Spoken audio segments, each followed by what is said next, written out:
नमस्कार दोस्तों, आप सभी का स्वागत है मेरे यूट्यूब चैनल एग्ज़ाम टाइम में। और आज हम टीचिंग एप्टीट्यूड बीएड का 2020 का पेपर डिस्कस करेंगे कुमाऊं यूनिवर्सिटी का। तो वीडियो थोड़ा लंबी हो सकती है पर आपको एग्ज़ाम में बहुत ज़्यादा हेल्प करेगी, तो आप अच्छे से वीडियो को देखिएगा। तो पहला क्वेश्चन से स्टार्ट करते हैं। विद्यालय के लिए समय सारणी का निर्माण करते समय अध्यापक को क्या ध्यान रखना चाहिए? अब अध्यापक को क्या करना है, टीचर को टाइम टेबल बनाना है, तो क्या क्या चीज़ें ज़रूरी हैं? जैसे मानव संसाधनों का विकास इम्पॉर्टेंट है, भौतिक संसाधनों का विकास, विद्यालय के लिए निर्धारित समय का, विद्यालय के लिए निर्धारित समय का, और उपरोक्त सभी इसका सही आंसर हो जाएगा। तो 101 का आंसर है डी। और दूसरे क्वेश्चन पे बढ़ते हैं। यदि आपकी कक्षा में कोई विद्यार्थी दुर्व्यवहार करता है तो आपको क्या करना चाहिए? हमें इग्नोर करना चाहिए, ये तो गलत बात है, हमें इग्नोर नहीं करना चाहिए। और हमें शाब्दिक रूप से सज़ा देनी चाहिए। शाब्दिक रूप से सज़ा मतलब उसे डांटना चाहिए, फटकारना चाहिए, तो ये सही बात नहीं है। और क्या कहते हैं, अशाब्दिक संकेतों में सज़ा देनी चाहिए, मतलब जैसे गुस्सा वुस्सा दिखाना, ये भी सही नहीं है। सही क्या हो जाएगा, उसे अलग से बुलाकर परामर्श देना चाहिए। ये सही आंसर हो जाएगा। अगले क्वेश्चन की ओर बढ़ते हैं। यदि आपकी कक्षा में कुछ बच्चे लगातार गृह कार्य नहीं कर रहे हैं तो हमें क्या करना है, इग्नोर करना चाहिए, अवहेलना करनी चाहिए, तो गलत बात है। कारण जानने का प्रयास कर मदद करेंगे, ये इसका सही आंसर होगा, क्योंकि बहुत सारे कारण हो सकते हैं। क्या पता उसका स्वास्थ्य खराब हो या घर में कोई बहुत ही ज़रूरी काम पड़ गया हो, तो इसका सही आंसर हो जाएगा 103 का बी। अगले क्वेश्चन की ओर बढ़ते हैं। अगला क्वेश्चन है, एक शिक्षक को जानकारी होनी चाहिए सबसे पहले सब्जेक्ट की, चाइल्ड साइकोलॉजी की मतलब बाल मनोविज्ञान की, टीचिंग टेक्नोलॉजी की मतलब शिक्षण तकनीकी की जिसमें ऑनलाइन टीचिंग ये सारी चीज़ें आती हैं, चाइल्ड साइकोलॉजी मतलब बच्चों को किस प्रकार से पढ़ाया जाए, और अपना सब्जेक्ट, तो इसका सही आंसर हो जाएगा 104 का डी। और जहाँ पर उपरोक्त सभी होता है तो ज़्यादातर केसेस में वही आंसर होता है, तो आप उसके साथ जा सकते हैं। अगले क्वेश्चन की ओर बढ़ेंगे। कक्षा में पाठ्य पुस्तक का उपयोग क्या है, इसको देखते हैं। तो पहला ऑप्शन कहता है सीखने के उद्देश्य को प्राप्त करना, हाँ ये हो सकता है। दूसरे ऑप्शन को देखेंगे, जो सिखाया जाता है उसे परिसीमित करना, ये नहीं, ये थोड़ा नेगेटिव कर रहा है। यहाँ पे क्या लिखा है, डिलिमिट करना, ये गलत है। विचारों और अवधारणाओं को समझने के लिए, ये थोड़ा सही लग रहा है। नए मानक सेट करने के लिए, तो ये थोड़ा वैसा क्वेश्चन है, पर इसका सबसे आंसर हो जाएगा सीखने के लिए उद्देश्यों को प्राप्त करने में क्या कहते हैं, अचीव करता है लर्निंग ऑब्जेक्टिव को। और ऑब्जेक्टिव को जब हम प्राप्त करते हैं तो इसमें हमारी सहायता पाठ्य पुस्तक करती है। अगले क्वेश्चन की ओर बढ़ते हैं। यहाँ पे है कि मातृभाषा में सीखना एक छात्र को विषय वस्तु को डैश डैश में मदद करता है, व्याख्या करने में, और दूसरा ऑप्शन है नए ज्ञान के सृजन में, पुनः प्रस्तुत करने में, आसानी से समझने में। तो इसका सबसे आंसर होगा मातृभाषा जो होता है, मम्मी द्वारा जो बोली आ रही है, क्या कहते हैं, परिवार द्वारा जो बोली आ रही है, तो आसानी से चीज़ों को समझने में उसकी मदद करता है। व्याख्या करना और नए ज्ञान सृजन करना उतना सही आंसर नहीं है। और 107वें क्वेश्चन की ओर बढ़ें। शिक्षण सामग्री उपयोगी है क्योंकि ये, तो ये क्यों उपयोगी है?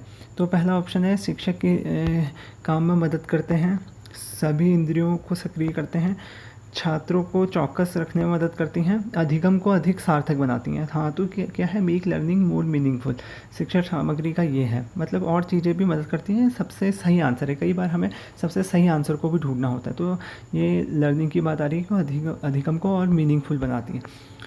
शिक्षक का कक्ष का व्यवहार अच्छा होना चाहिए, क्योंकि क्यों अच्छा होना चाहिए, क्या कहते हैं, यह एक उदाहरण स्थापित करेगा, ये उतना सही नहीं है।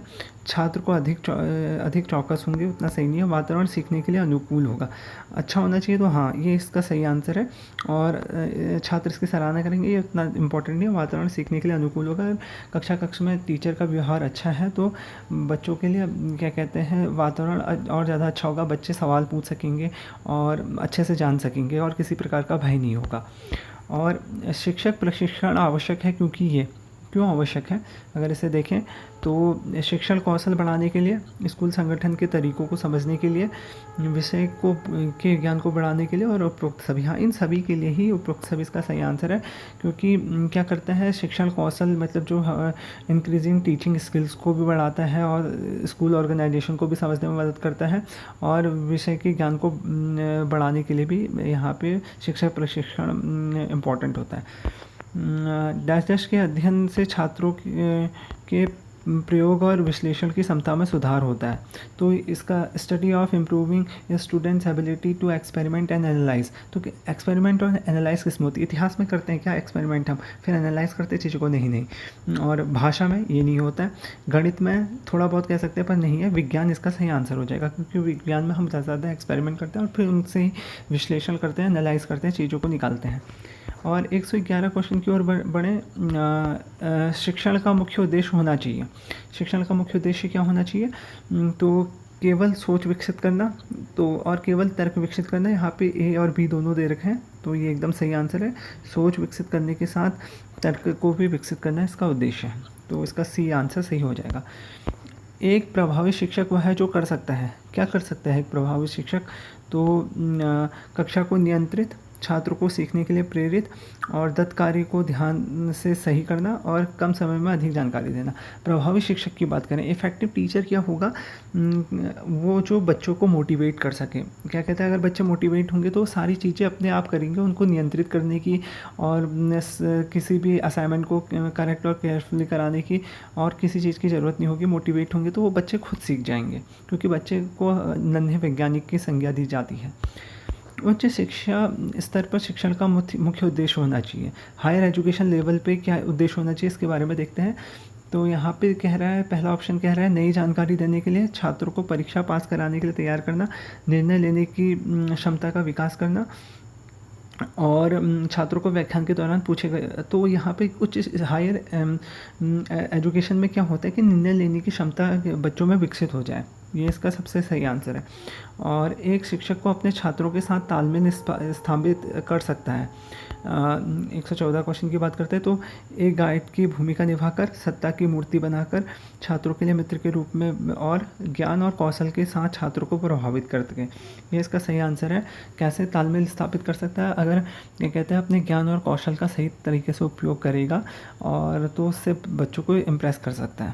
और शिक्षा एक शक्तिशाली साधन है। शिक्षा एक शक्तिशाली साधन है, किस चीज़ का साधन है? तो इसको हमें बताना है। तो सामाजिक परिवर्तन का, हाँ, संस्कृति परिवर्तन का, सांस्कृतिक और व्यक्तिगत परिवर्तन का। हाँ, शिक्षा बहुत ही प्रभावशाली है। समाज में बहुत सारे चेंज आते हैं, इससे संस्कृति में भी और व्यक्ति की ज़िंदगी में भी बहुत बड़ा परिवर्तन आता है शिक्षा के द्वारा। तो ये उपरोक्त सभी इसका सही आंसर हो जाएगा। अगले क्वेश्चन की ओर बढ़ते हैं। ये है मूल्य शिक्षा महत्वपूर्ण है। मूल्य शिक्षा, value education is important for, किसके लिए इम्पॉर्टेंट है? तो यहाँ पे है वांछनीय गुणों के समावेशन के लिए और एक छात्र को स्वस्थ बनाने के लिए, छात्र को नौकरी दिलाने के व्यक्ति के सर्वांगीण विकास के लिए। तो इसका है वांछनीय गुणों के समावेश के लिए इम्पॉर्टेंट है। और निम्नलिखित में से कौन सी सीखने के लिए को अंतरक्रिया करने की को अधिक स्वतंत्रता देता है? तो फिल्म का उपयोग उतना सही नहीं है। अंतरक्रिया की लिए बात कर रहा है। विशेषज्ञों द्वारा व्याख्यान, ये भी उतना सही नहीं है। छोटे समूह में चर्चा, ठीक है। और टीवी और देशव्यापी कक्षा कार्यक्रम दिखाने, ये सबसे सही है। अगर हम चर्चा कराते हैं, स्मॉल ग्रुप डिस्कशन कराते हैं, तो इससे क्या होगा, क्या कहते हैं, इंटरेक्ट करने के लिए अंतःक्रिया क्या होती है, बच्चे आपस में ज़्यादा अच्छे तरीके से इंटरेक्ट करेंगे। फिल्म का उपयोग करेंगे तो बच्चे आपस में थोड़ी ना इंटरेक्ट कर पा रहे हैं। और विशेषज्ञों का व्याख्यान कहाँ से, बच्चे सिर्फ विशेषज्ञ से ही थोड़ा बहुत इंटरेक्ट कर पाए, पर अगर हम उनके आपस में चर्चा कराते हैं तो उनका इंटरेक्शन बहुत ज़्यादा होगा। अगले क्वेश्चन की ओर बढ़ते हैं। एक प्रभावशाली कक्षा वातावरण का मूल तत्व है। क्या तत्व हो जाएगा इसका? मूल तत्व क्या होगा? तो कठोर अनुशासन और पूर्णतः शांति, विभिन्न प्रकार के शिक्षण सहायक उपकरण, जीवंत छात्र शिक्षक अंतःक्रिया। हाँ, जीवंत छात्र शिक्षक अंतःक्रिया काफ़ी इंपॉर्टेंट है, क्योंकि लिवली स्टूडेंट टीचर इंटरेक्शन होता है यहाँ पे प्रभावशाली कक्षा वातावरण में। और टीचिंग ही एक ऐसी जॉब है जहाँ पे हमें लिविंग जो स्टूडेंट होते हैं उनसे इंटरेक्ट करने का मौका मिलता है। बाकी जॉब में जैसे हम कंप्यूटर में बैठे हैं और काम कर रहे हैं, पर इसमें बच्चों से इंटरेक्ट करने को मिलता है यहाँ पे। तो इसका सही आंसर ये है। कक्षा में संप्रेषण होना चाहिए। अब संप्रेषण की, कम्युनिकेशन की बात करें, संप्रेषण मतलब होता है कम्युनिकेशन, कैसा होना चाहिए? तो क्या ये छात्र केंद्रित होना चाहिए, शिक्षक केंद्रित होना चाहिए, पाठ्यपुस्तक केंद्रित या सामान्य केंद्रित? छात्र केंद्रित एकदम सही आंसर है, क्योंकि हर चीज़ का जैसे हम देखेंगे तो अपने आंसर भी देंगे तो हमें चाइल्ड सेंटर को लेके ज़्यादा फोकस करना है।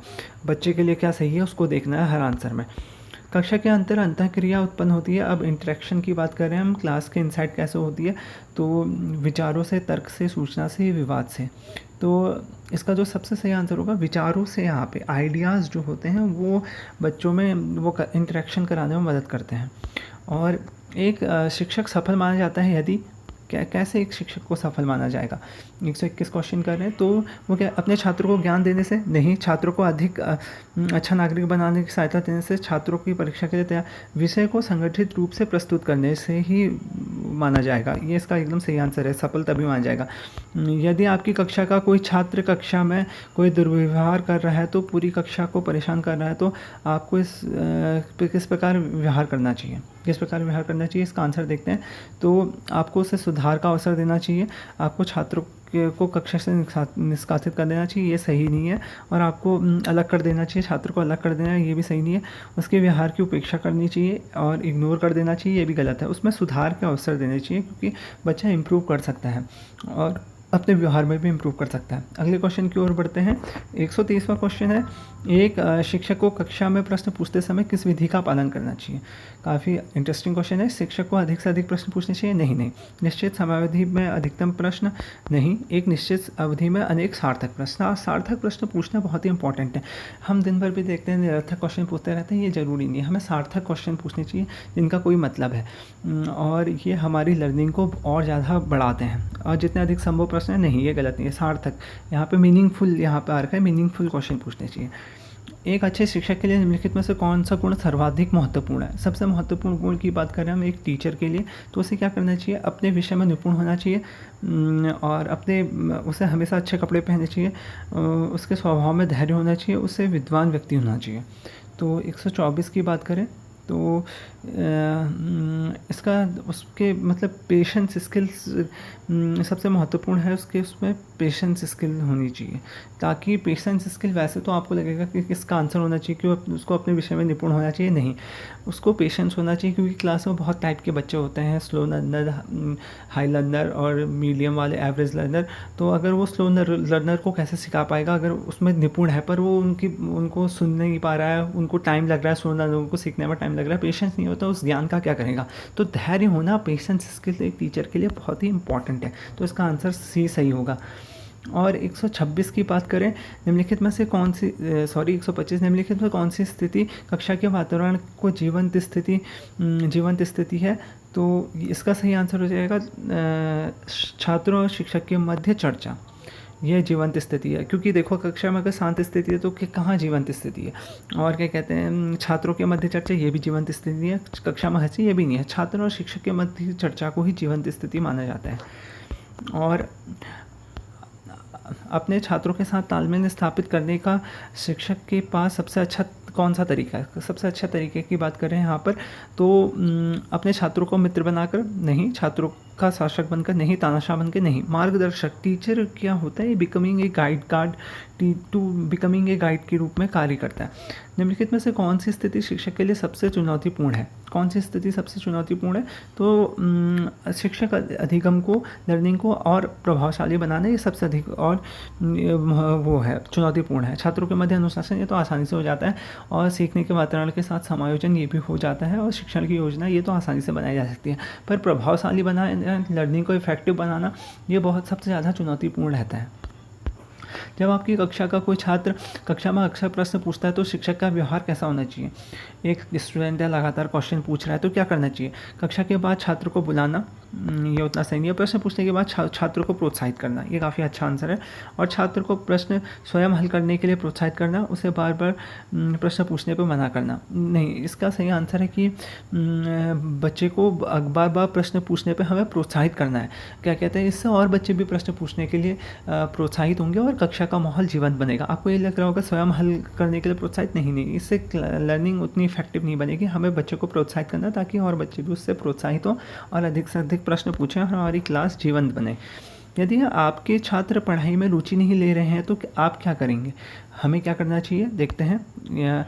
आप अपने शिक्षण को अधिक रोचक बनाने का प्रयास करेंगे। आप ठीक लग रहा है थोड़ा बहुत, आप स्थिति को अनदेखा करेंगे, आप अपनी शिक्षण विधियों को बदलने का प्रयास करेंगे, आप इसका कारण जानने का प्रयास करेंगे। रुचि नहीं ले रहे हैं तो सबसे इम्पॉर्टेंट यही है, 129 की बात करें, डी होगा। आप इसका कारण जानने का प्रयास करेंगे कि आखिर वो हमारी रुचि क्यों नहीं ले रहे हैं। यदि छात्र पूछे गए प्रश्न का उत्तर देने में सक्षम नहीं है तो ऐसी स्थिति में शिक्षक को क्या करना चाहिए? क्या करना चाहिए ऐसे में शिक्षक को? तो सरल प्रश्न पूछने चाहिए? नहीं। छात्रों को सजा देनी चाहिए? नहीं। प्रश्न को दूसरे छात्र को इंगित करना चाहिए? छात्र को बैठने को कह देना चाहिए और प्रश्नों को स्वयं उत्तर बताना चाहिए।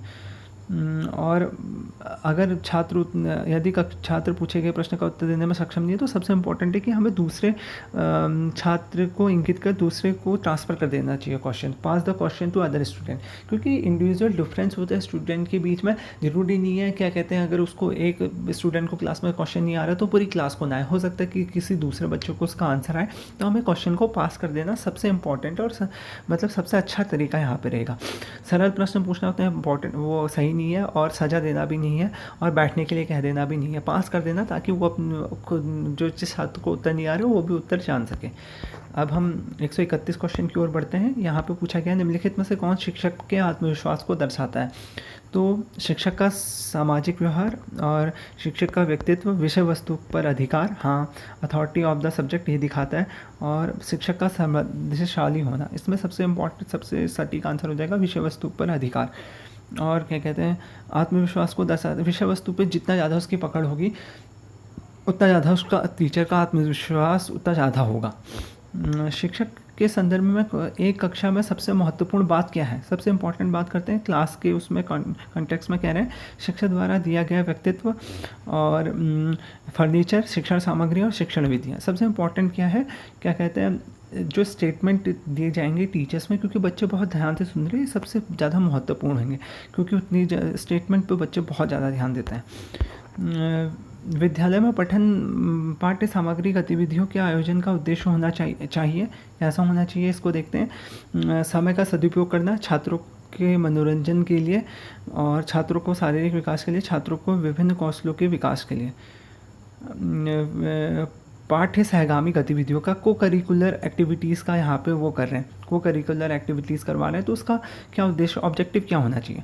समय का सदुपयोग करना, नहीं, ये सही आंसर नहीं हो जाएगा। दूसरा होगा छात्रों के मनोरंजन के लिए, क्योंकि नई चीज़ें सीखे जाएंगे, और विभिन्न कौशलों का, विभिन्न स्किल्स तो नहीं कहेंगे, मनोरंजन के लिए होता है पाठ्य सहगामी के लिए, ताकि वो पढ़ाई से इतर भी कुछ सीखें और उनका सर्वांगीण विकास हो।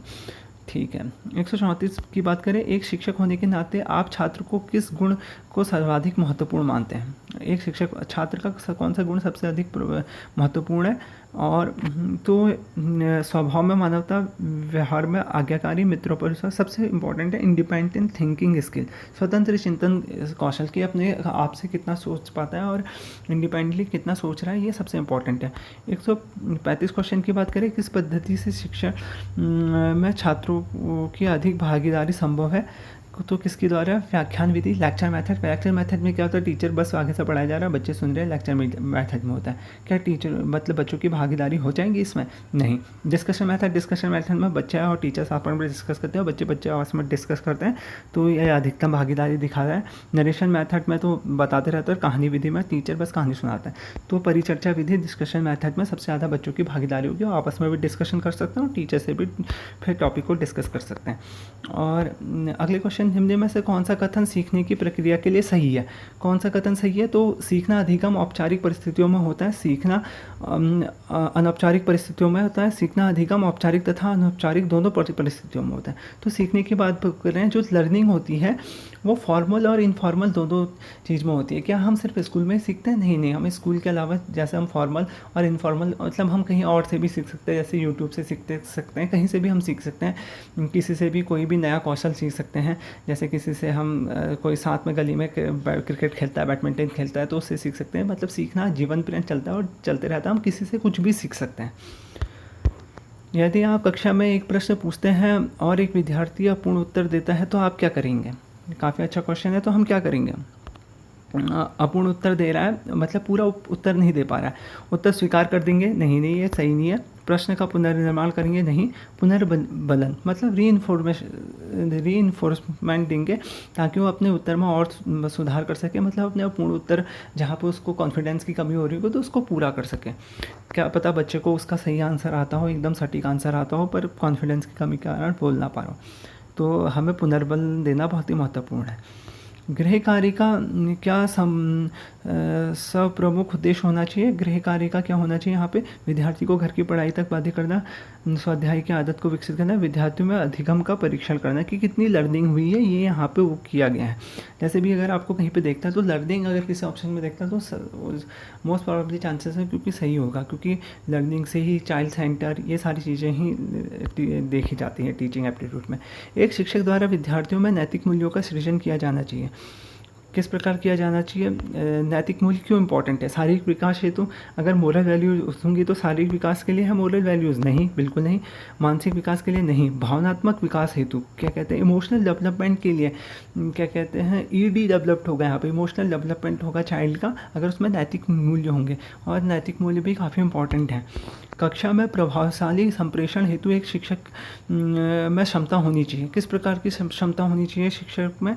तो संप्रेषण के लिए कक्षा में संप्रेषण को व्यवस्थित करने की, ज्ञान को हस्तांतरित करने की, शारीरिक हाव प्रदर्शित करने की सभी प्रकार की होनी चाहिए। अगले क्वेश्चन की ओर बढ़ते हैं। अगला क्वेश्चन है, जब विद्यार्थी पढ़ाते समय आपको महसूस हो रहा है कि सारे विद्यार्थी ध्यान नहीं दे रहे हैं तो आपकी प्रतिक्रिया क्या होगी? तो क्या होनी चाहिए हमारी प्रतिक्रिया? आप उन्हें ध्यान देने को कहेंगे? नहीं। आप शिक्षण विधि में परिवर्तन करेंगे।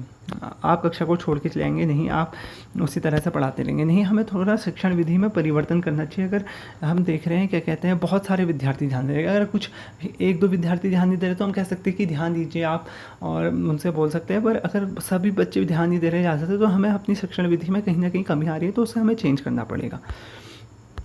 और कक्षा में प्रवेशित होने के समय आप सबसे पहले क्या करना पसंद करेंगे?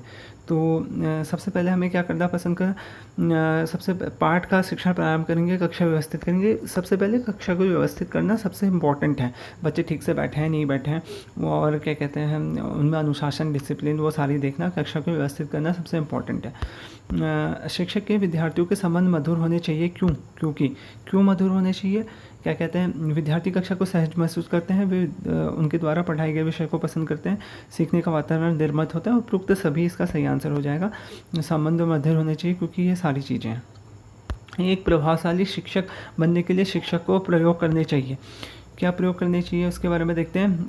क्या कहते हैं पाठ्य पुस्तक विधि का नहीं, और व्याख्यान विधि का नहीं, नवाचारी विधियों का। जो वेरियस इनोवेटिव मेथड्स होते हैं एक प्रभावशाली शिक्षक बनने के लिए वो ज़रूरी हैं। इनोवेटिव्स आइडियाज़, इनोवेटिव्स मेथड ये बहुत ज़रूरी हैं एक प्रभावशाली शिक्षक बनने के लिए, क्योंकि टेक्नोलॉजी में एडवांसमेंट होता है तो टीचिंग में भी एडवांसमेंट होनी चाहिए। यदि आप कक्षा में पढ़ा रहे हैं तो एक विद्यार्थी अचानक प्रश्न पूछने लगे तो आप क्या करेंगे? हम प्रश्न का उत्तर देंगे, पहला ऑप्शन ये कहता है। और दूसरा ऑप्शन कह रहा है स्वयं उत्तर खोजने के लिए प्रोत्साहित करेंगे, बीच में बाधित करने के लिए नाराज़ होंगे, तो प्रश्न का उत्तर देंगे। अगर विद्यार्थी अचानक से प्रश्न पूछ रहा है तो उसकी जो जिज्ञासा उसको शांत करना आवश्यक है। शिक्षण अधिगम प्रक्रिया में कौन सी क्रिया की जाती है?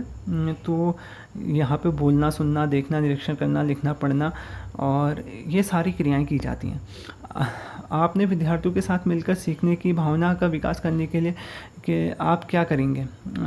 अपने विद्यार्थियों के साथ मिलकर सीखने की भावना का विकास करने के लिए क्या करेंगे? इसके लिए क्या इंपॉर्टेंट है? छोटे अध्ययन समूह का गठन नहीं, मतलब हाँ। विद्यार्थियों में परस्पर सहायता हेतु प्रेरित, समय का समूह रचना में परिवर्तन, हाँ ये सारी चीज़ें हम कर सकते हैं। और एक शिक्षक के रूप में आपके अंदर क्षमता होनी चाहिए। क्या क्षमता होनी चाहिए हमारे अंदर? इसको देखते हैं। तो व्यक्तिगत विभिन्नताओं, इंडिविजुअल डिफरेंस को पहचान सके, हाँ। और विद्यार्थियों में स्वाध्याय हेतु प्रेरित करना, मोटिवेट करना बहुत ज़रूरी है। विद्यार्थियों के अच्छे गुणों का विकास करना, ये सारी चीज़ें एक शिक्षक के अंदर होने की ये क्षमता होनी चाहिए। ये सारी चीज़ें होनी चाहिए उसके अंदर, एबिलिटी।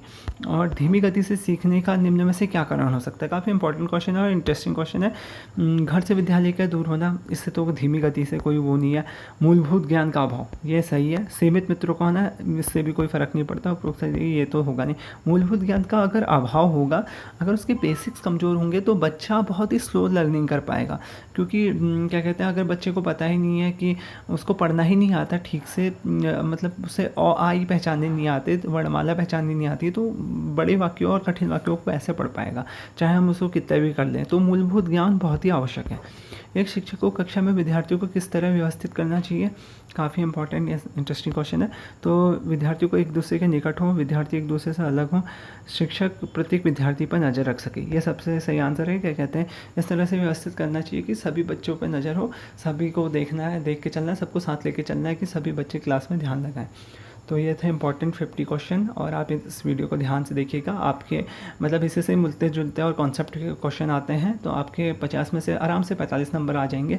और आप और भी मतलब चैनल पे और जो 2021 की भी टीचिंग एप्टीट्यूड की वीडियो देख सकते हैं। और टीचिंग एप्टीट्यूड में स्कोर करना आसान है, बस आप बेसिक कॉन्सेप्ट को जानते हो।